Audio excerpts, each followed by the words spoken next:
fosse avverato ciò che ho detto. Esatto. Mi han tradito ed è così che mi hanno eletto. Son tranquillo perché dove non arriverà il mio verbo, son sicuro che ci arriveranno presto le mie weapon. Miro a zona, sono l'ultimo profeta come Giona. Sto scrivendo il mio Vangelo con un flow della Madonna. Dio m'ha dato dei criteri, ma la violenza mi dona. Se in testa ho brutti pensieri, è colpa della corona. Non so gestire la rabbia, non so vivere la noia. Per questo che spendi introie armi, farmaci e Daytona. Ho avuto 100 ferite, perciò la fedina sporca. Ho vissuto 100 vite ed ognuna è stata corta. Tu fra invece stati accorto, se no il tuo futuro è corto. La mia bici ha nuove tette, la mia Glock ha un nuovo corpo. Vesto nero come un corvo, siamo armati in aeroporto. Sanno che sono il prescelto da quando sono risorto.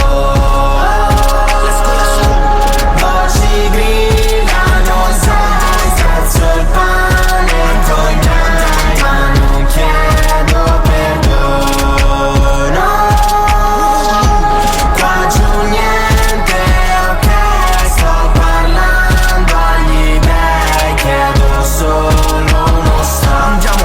Punto primo, non ho più nemici vivi, ma se continui a mandarli io continuerò ad ucciderli. In zona i miei ti tolgono i vestiti, gli orologi e gli orecchini come Francesco d'Assisi. Senti bene, lato oscuro qui lo opti, Shiba Obi-Wan Kenobi. Metto pali sui miei lobby, gialli, verdi o blu bondi, Santanese e MG Lobby. Gli altri rapper sono zombie, attaccati alla bottiglia come i bimbi di Nairobi. Dito medio sui 12, mi accusano soltanto per fermare il mio talento a tutti i costi. Io rispondo Matteo 5,14. Gli imperi messi sopra una montagna, non posso restare nascosto. Andiamo.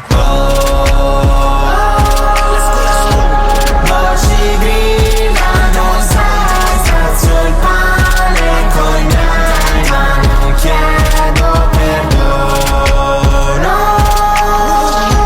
Qua giù niente, ok, sto parlando agli dei, chiedo solo uno stop. Questo è il sesto capitolo, mentre ho voci in testa che mi dicono di farlo, che mi dicono di farlo.